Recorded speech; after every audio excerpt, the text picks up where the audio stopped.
แมนเอาตัวให้รู้บ่อยเลยทีแรกเขาไปซื้อกินเองทางสลากกับนอนทานจังมาถ่ายทางน้องมวยเพิ่นทักเลิกเฮียนมาช่วยแม่เพิ่นออกมากอะจักได้เอาสบายดีเด้อทางนี้ทักเลิกเฮียนบ่เป็นอะไรอาการเมื่อวานนี่ใครเนี่ยล่ะบ่มีแต่ว่าสิพาไปซื้อยาอยู่หม่องทางลงบ้านเท่านี้แหละทางเข้าบ้านเฮาเดี๋ยวเราอาการให้เพิ่นเบิ่งให้เพิ่นฟังว่าอาการมันเจ็บไข้เป็นจังไดให้ท่านหมอฟังดู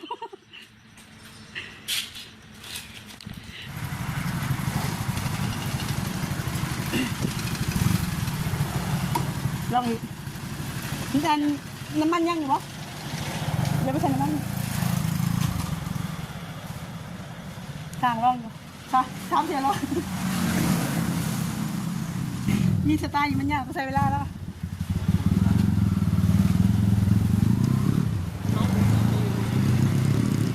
มันมีแบบว่ามันสรุปกลับคืนเหรอบ่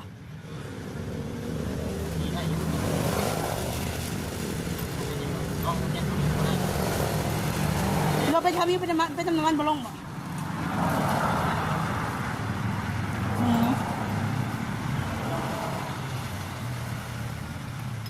เราลองก่อนเราเขาไม่ต้องใช้เวลา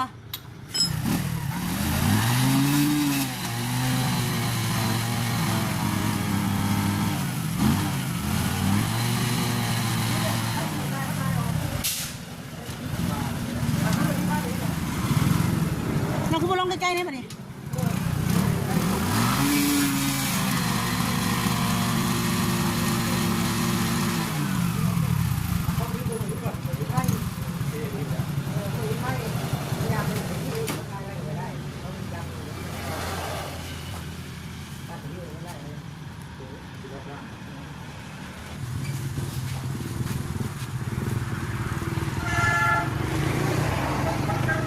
สีเดียวกับของแม่น้องดอนเนาะของน้องไทยกับสีคล้ายๆกันนั่นแหละ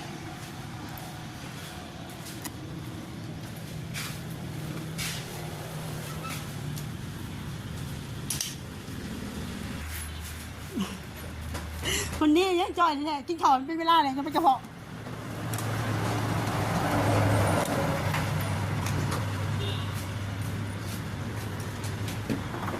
เสียงหายจบเจียได้ครับเลยทำให้แบบว่าเลี่ยมเลยนะ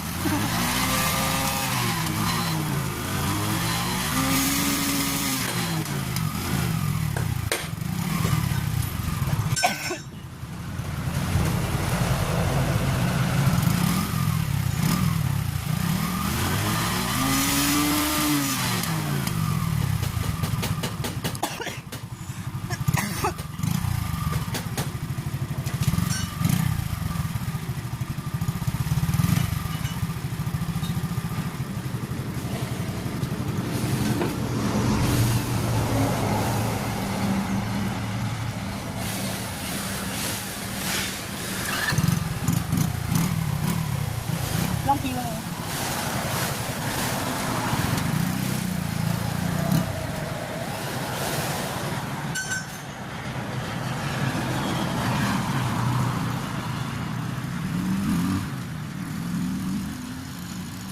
ก็ตั้งแต่หูจักกันมาฮะก็หัวทางน้องมวย14 ปีโอ้ยเขาดูว่า18 19เลยนะ14 ปี15 เกือบพัดก็ได้เลยเป็นฮะใช่ก็เกิด2,000ยังเขาบอกพิษอะไรวะ2010เนาะถ้าต้องมาพันก็ได้นะ38 ปีหรือยังไงแล้วเลยเนาะ100,000เอาเมย์มันได้ยัง400,000ค่ะเมย์มาแป้งยัง400,000เลยเมย์ตัวไหนเรื่องมันแล้วเห็ดเธอดีๆเธอทำอะไรไปช่องทางไปมันเป็น100,000เลยไม่ใช่น้ำมันหรอก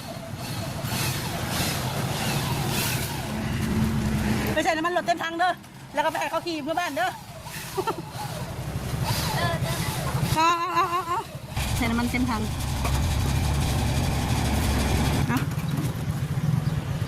อีกแฟน1น้ำมันเต็มถังยังใส่แต่นะกำลังสกุ้งมีใส่น้ำตาลอะไร มันเป็นเบาหวานเป็นเบาวิวจะใส่ร้ายเด้อค่ะบริกินนะเป็นกระเพาะได้เบิ่งกินเผ็ดได้แต่ว่าอย่ากินร้ายจนเกินไปโอ้เขายังกินบ่ได้ใส่น้ำเดียวนึงกันแซ่บบ่ปากได้ยินถึงแล้วนะเผ็ดได้เป็นบ้าโอ้ยเสียดายตอนชิมเด้งามมาลงมาคลินิกเราอยากให้เพิ่นเช็คเบิ่งทางกายเพิ่นนะว่าเพิ่นยังคือหมักเป็นมินเป็นยังไงโดย เลือดเป็นสีสมนะได้ เดี๋ยวเป็นที่ชม แล้วมันสิเป็นสีสมนะมันจางทีนะ เดี๋ยวเขาไปทำเป็นหมอไหนเป็นหมอเป็นอะไรให้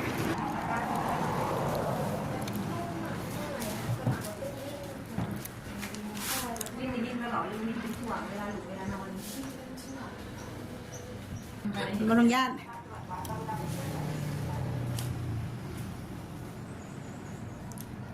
เป็นเหลืองเนาะ ประจำเดือนมาปกติมามือมาแต่ละเดือนอีกมือ มันหัดบ่เป็นยังรู้นะมันกวดทางทรง มันถึงเช้ามืด ถามว่าเพื่อนบ้านให้มาอันนั้นเขาจะบอกเก่งแต่ก่อนนะ เป็นญาติ จีน่าไม่ปัญหาสิเดือน บ่แมันเค็มนี่เค็มมันต้องใหญ่เค็มกว่านี้น้อยนึงนะบ่เป็นยังดอกแค่เลย ไม่ปวดเลือดได้จริง จุ๊บเอาไปกินเข่าเลยจ้ะ ที่เขาบอกเขาเป็นยัง ก็กวดได้บ่ แม่พอเรา ยายมาลงญาติอย่าหายเลยเค็มยังมันแท่งมันหายมันค้าได้ไหมครับเอาดงไว้มาทักยา ก่อนเลือดอันนี้มีเอโกนะอันนี้ยังไงก่อน มีเอ็กโก้มีปวด โอ้ยคันเอาหูนี่เขาก็บ้านนี้เมื่อเขามาหาแล้วจะไปอยู่ปีท่า ก็เปิดปกติช่วงนี้ช่วงหนึ่งไปเนี่ย มาลงงานลงงานคือ บริมีอย่างใดเดี๋ยวนี้บริเป็นอย่างจำขึ้นไปเองทั้งนั้นเลย ก็จะเป็นหมอ โอ้อยากเป็นหมอเลยสิยานเข็มนี่ เด้สิแล้ว บริมีอย่างเลยบริเป็นอย่างเลยเจ้าขึ้นไปเองเลยตอนนี้ฮะมีอย่างทั้งนั้นปกติทุกอย่าง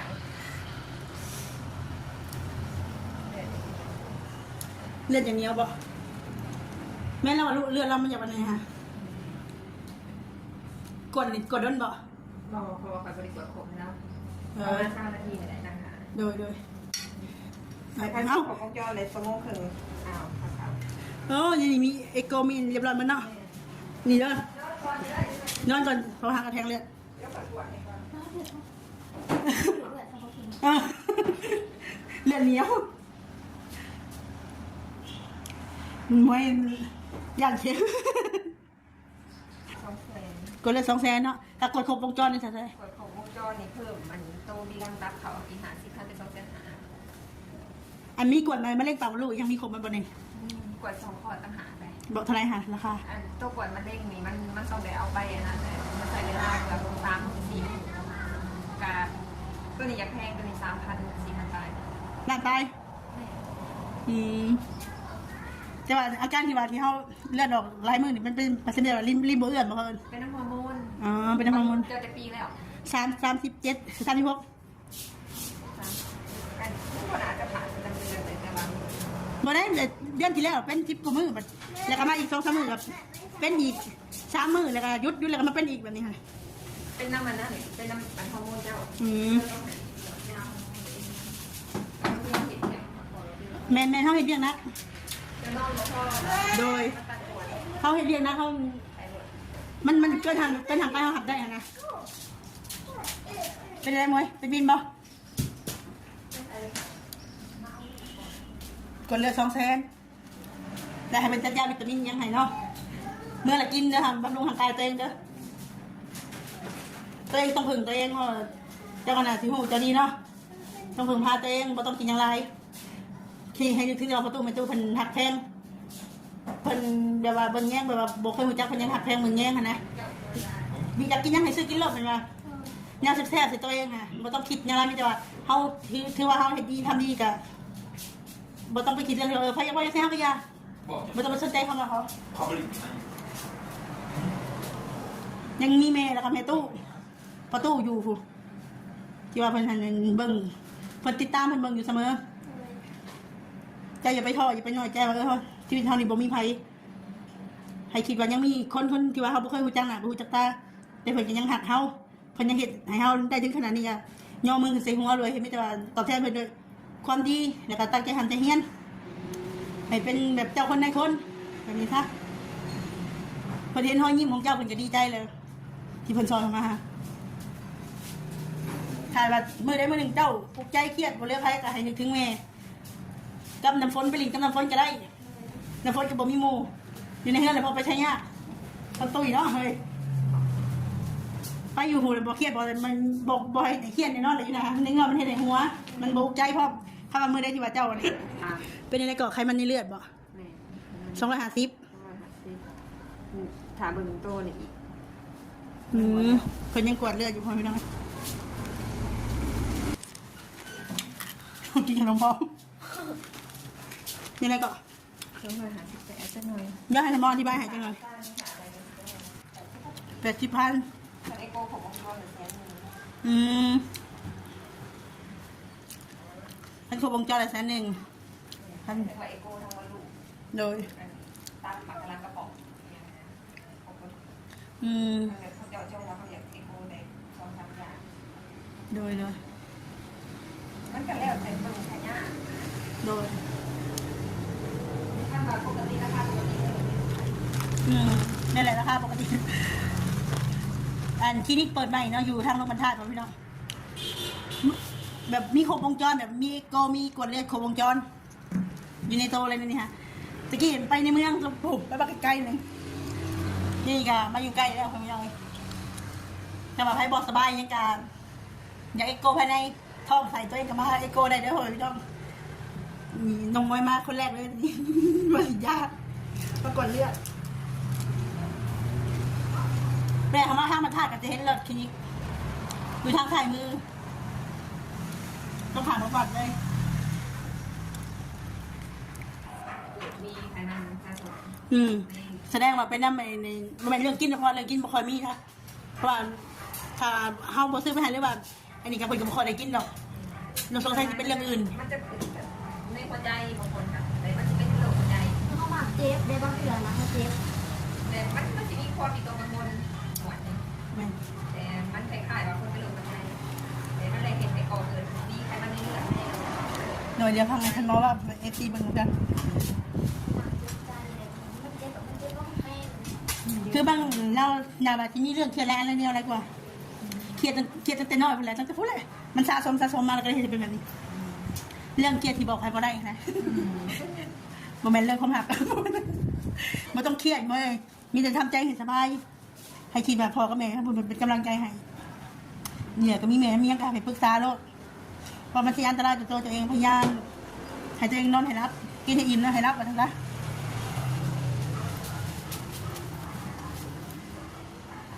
เป็นยาป่วยยังไงท่านหมอมียาวิตามินนำมาแบบให้วิตามินเป็นอาหารกายเพิ่น ยาเขาเห็นไขมันโรคไขมันเลยค่ะ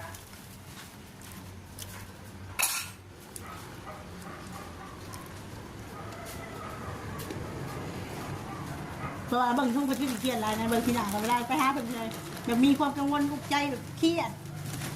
แบบบ่กล้าแจ้หน้าผู้ใดนะแล้วกันบ่กล้าบอกเราสู่ผู้ใดฟังหั้นนะ กังวลหลายแบบ แม่นมันสิกลายเป็นโรคซึมเศร้าแล้วนะยินบ่บ่ต้องกังวลแล้วบ่ต้องเครียดเด้อเพราะว่าทุกสิ่งทุกอย่างมันเกิดขึ้นแล้วเอาขึ้นบ่ได้ มีแต่เฮาปล่อยวางทำใจแล้วก็สู้ไปวันข้างหน้าพุ่นเพื่ออนาคตของตัวเองพุ่นทั้งคือขนมทั้งซ้อนทั้งบอก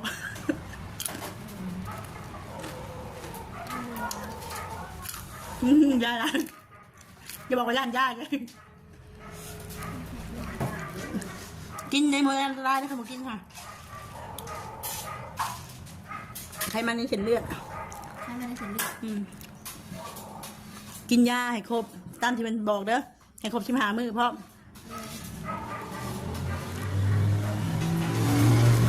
ปล่อยวางทุกสิ่งทุกอย่างปล่อยวางเฮ็ดโตตามสบายเด้อบ่มีเรื่องหยังต้องให้กังวลถึงว่าเฮาที่กังวลไปก็เฮาก็เฮ็ดหยังบ่ได้มีแต่ว่ารักษาเบิ่งแยงสุขภาพตัวเองให้ดี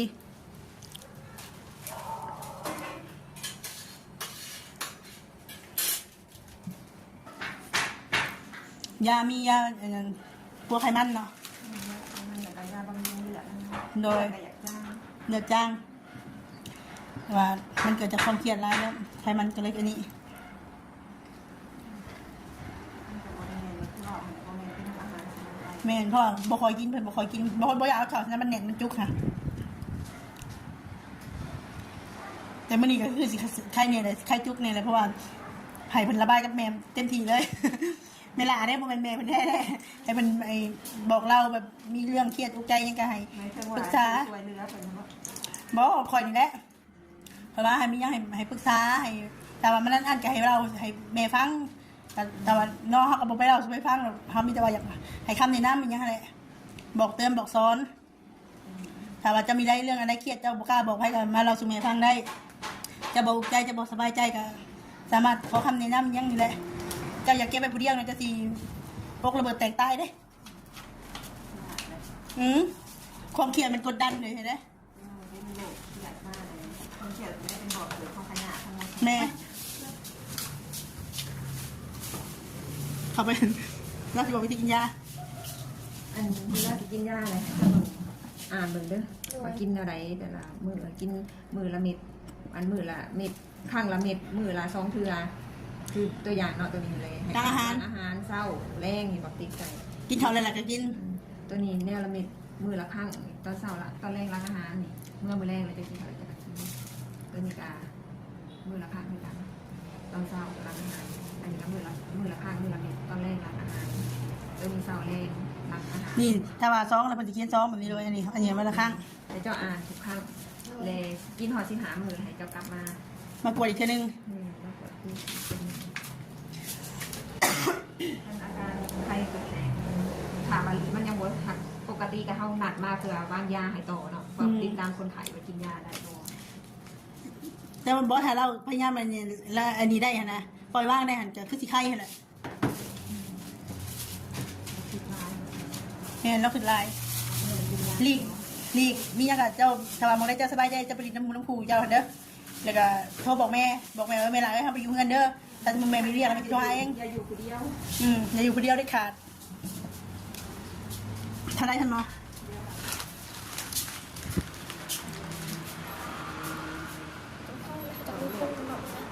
ห้องละร้อยเนี่ย อะไรก็ เฉพาะเขาจะมีพุ่งหมด บ่เป็นหยังผู้บริหาร160,000 560,000เนาะเปิดเลยเด้อหาแต่เอาคิด560,000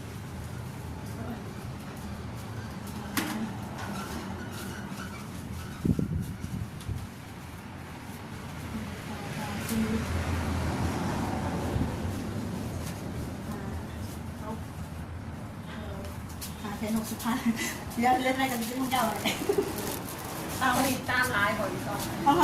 เจ้าพันเขาก็เปิดได้บนรถนี่โดยเนาะกะทางน้องมวยมันก็มีอาการแบบว่าหน้ามืดบอกกับหูสาเหตุแล้วมันเป็นอะไรเกิดจากความเครียดแล้วก็กดดันเนาะอันเพิ่นเลยเห็นให้เพิ่นหน้ามืดแล้วก็เกิดให้เป็นความอะไรเงี้ยก็ไขมันในเส้นเลือดเนาะไขมันในเลือดเนาะโดยก็ย่านแล้วเนี่ยย่านเป็นโรคซึมเศร้าย่านเป็นวิจิตก็พยายามอย่าให้ตัวเองอยู่ในหม่องที่ว่าเฮ็ดให้ตัวเองเครียดเด้อแล้วก็พยายามบอกไปว่าเอามานั่งลิ้นกับหมู่กับครูว่าซั่นซะมองได้ที่ว่าเฮ็ดให้เฮาเครียดเลยบ่ต้องอยู่บ่ต้องเข้าใกล้เด้อเพราะมันเสี่ยงอันตรายต่อตัวเองยันเป็นโรคหัวใจในนี้หั่นนะเลือดจ้างแล้วก็ไขมันในเลือดหมดเงินทั้งหมดจะ2 ล้านนี่100,000เนาะใช้จ่ายไปตอนนี้ก็ยังเหลือ1,125,000ค่ายากับค่าในการบริหารแสนปลายกับค่าแป้งโรดกับใส่น้ำมันแล้วก็พากันกินเพอเด้อพ่อพี่น้องโดยการเหลือล้านปลายก็ให้น้องเก็บไว้ซื้ออยู่สกินเจ้าหั่นแหละแต่ว่าให้ประหยัดเด้อลูกเด้ออันใดที่บ่เป็นตาใจก็บ่ต้องจ่ายนะมื้อนั้นเจ้าก็ให้แม่เจ้าไปแล้วก็บ่ต้องให้แม่เจ้าก็ได้เจ้าเก็บไว้และอีกอย่างเนาะมีหยังก็ให้โทรปรึกษากับแม่เด้อแม่บ่ให้แม่เพราะว่าอันนี้ก็หัวอกคนเป็นแม่ก็อีต้นเจ้าก็สำลูกผู้นึงสำรุ่นลูกเลยแหละบ่แม่นรุ่นน้องเลยรุ่นลูกเลยแหละนี่พ่อแม่น้อยก็อีต้นทางเพิ่นเพราะว่าเพิ่นก็โตผู้เดียวสำว่าโตผู้เดียวแล้วก็บางทีบางสิ่งอย่างมันจะเกินที่ว่าเด็กน้อยสิรับได้นะและเนี่ยแต่เฮาก็สิบอกไผก็บ่ได้เฮาต้องเก็บกดอยู่ผู้เดียวก็คือจังเซ็นคือสละ เขาสิไปเล่าสู่ให้ฟังก็บ่ได้เรื่องบางเรื่องเขาก็เล่าสู่ให้ฟังบ่ได้แล้วเขามาเก็บกดมาเก็บสิว่าสมองแล้วมันเห็นให้เขากลายเป็นความเครียดอย่างนี้นะก็พยายามอย่าไปคิดอย่างไรปล่อยว่างเลยปล่อยว่างแล้วก็พยายามรักษาตัวเองให้ดีที่สุดบ่มีไผที่หักเขาเท่าตัวเขาเองเด้อจือเมียนมิแต่ว่าให้เจ้าคือที่สมองเพิ่นบอกเลยอย่าเครียดกินยาตามเวลาแล้วก็อีก15 มื้อจังเจอกันเนาะเนี่ยแม่ก็สิเข้าไปเยี่ยมบ่อยๆดอกน้อยมีแต่ขอบคุณทั้งแม่เพิ่น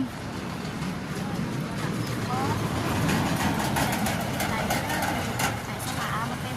ขายละมาเป็นสลาบุญหายกันไว้ชื่อลงชื่อดาแป้งนวลระหว่างไปตรวจนะคะให้แม่เป็นดูมีแห้งให้ลำเห็นไว้เด้อความเจ็บแต่สุดใดความไข่สุดนี้เป็นแม่เด้อให้แม่นี่แต่ความสุขความเจริญสุขกายสบายใจถึงลำไส้ก็เดินทางปลอดภัยเด้อขอบคุณสลาที่กัน เล เด้อย บ่เป็นหยังเลย หมันฟันเงินตลอดปีตลอดไปช่วยเหลือคนแบบนี้ตลอดปีตลอดไปเด้อ ถูกเนาะก็มีแต่อยากให้ทางน้องมวยเลยแบบบ่ให้กินร้ายให้ห้ากันเลยพังห้ากันน้ำตาจะเชียวนะว่าน้องพญาอยู่5 กับ 14 ปีแต่ต้องมาหับแบบพละบ่เป็นพละเองดอกพละความคิดแบบที่ว่ามันบ่สมควรต้องเจอนะพี่น้องก็มีแต่ว่าอยากให้ทาง FC เนี่ยกับสู่ทุกคนให้กำลังใจเพิ่นเนาะอย่าเรื่องที่ว่าเว้าทับถมหรือว่าอันนี้ก็ขอให้เปลี่ยนมาเป็นกำลังใจดีกว่าเป็นกำลังใจให้ดีที่สุดพ่อแม่พี่น้องถึงว่าสิบ่มักก็ถึงสิสั่งในอะไรก็ตามเนาะก็คนเฮาก็มันต้องให้กำลังใจกันมันถึงสิมันคนที่ว่าถึงให้กำลังใจมันก็สิมีกำลังใจต่อสู้ต่อไปนะแต่ถ้าว่าไปอ่านเจอคอมเมนต์ที่ว่าแบบทับถมหรือว่าดูถูกมันจะกลายเป็นซ้ำเติมเลยเห็นเฮาเครียดไปเติมอีกเนาะโดยจังได้ก็ขี่คอยไปคอยมาเด้อลูกเด้อ